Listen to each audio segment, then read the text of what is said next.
ketolak SNMPTN udah, ketolak UTBK juga udah. Jadi males buat kuliah nih, kalau effortku gak pernah berhasil sama sekali.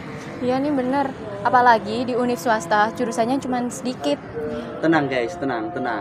Di universitas ini akreditasinya juga A loh. Apalagi aku lihat di Instagram, jurusannya juga banyak. Nah iya bener, kalian berdua jangan patah semangat gini dong. Kuliah di mana-mana itu sama. Iya nih bener, apakah yang diomongin sama Firda sama Yose, kalau kita nggak boleh pantang menyerah Made. Iya sih.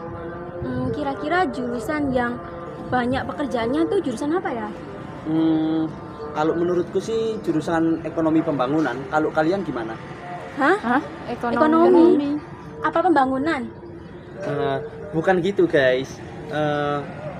Ekonomi pembangunan itu coba kita tanyakan aja ke kakak kita yang kuliah. Oke deh, oke.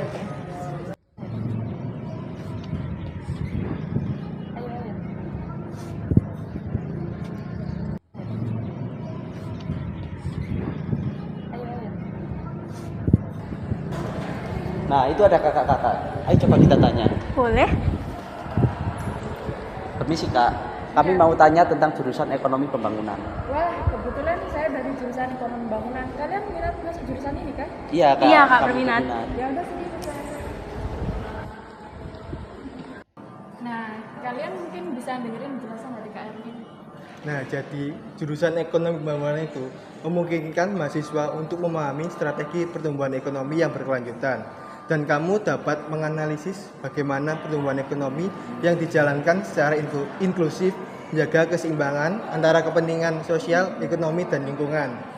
Lalu kita belajar untuk menyelidiki dan memahami akar penyebab ketimpangan ekonomi di tingkat lokal, nasional, dan global. Setelah kami mencari solusi penyebab kesenjangan pendapatan dan kesenjangan akses terhadap sumber daya.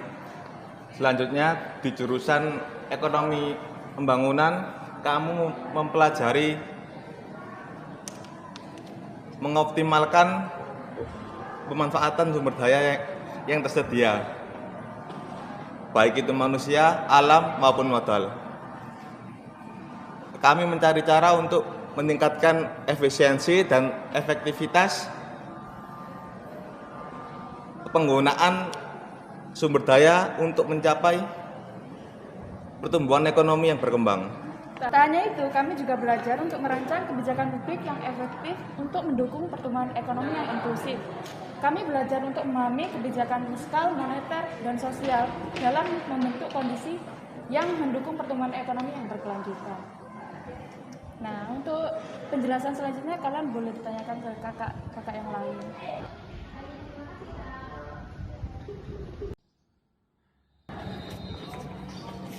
Wah, ternyata jurusan ekonomi pembangunan nggak kayak yang aku pikirkan ya. Aku kira bakalan kerja di lapangan atau enggak ada proyek besar gitu. Tapi aku sih masih penasaran apa itu jurusan ekonomi pembangunan. Ayo coba kita tanya aja ke kakak yang di situ. Oke deh, oke. Permisi kak, kami mau tanya, apakah kakak dari jurusan ekonomi pembangunan? Iya, kami berdua ini dari jurusan ekonomi pembangunan. Kalau boleh tahu jurusan ekonomi pembangunan itu gimana ya Kak? Jadi jurusan ekonomi pembangunan itu berbicara tentang negara yang berkembang, misalnya seperti Indonesia. Nah, jurusan ekonomi pembangunan itu turunan dari ilmu ekonomi itu sendiri. Karena ada tiga kan, ada manajemen, ada akuntansi, dan ada ekonomi pembangunan.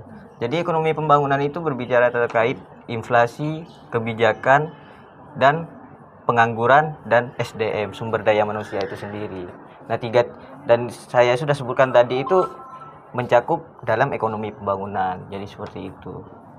Nah, lebih dari sekedar akademisi, mahasiswa ekonomi pembangunan dilatih untuk menjadi agen perubahan dalam suatu masyarakat. Kami dituntut untuk menggunakan keterampilan dan pengetahuan kami untuk bermanfaat dalam suatu negara.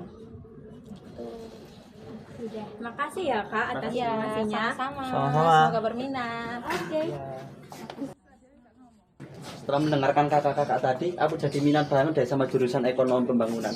Ayo masuk jurusan ekonomi pembangunan. Ayo, gas. Gas! Yuk segera gabung menjadi bagian dari mahasiswa Merah Putih bersama Untak Surabaya. Jangan lupa daftarkan dirimu di jurusan Ekonomi Pembangunan ya. So, tunggu apa lagi? Ayo kepoin IG-nya dan daftarkan dirimu sekarang.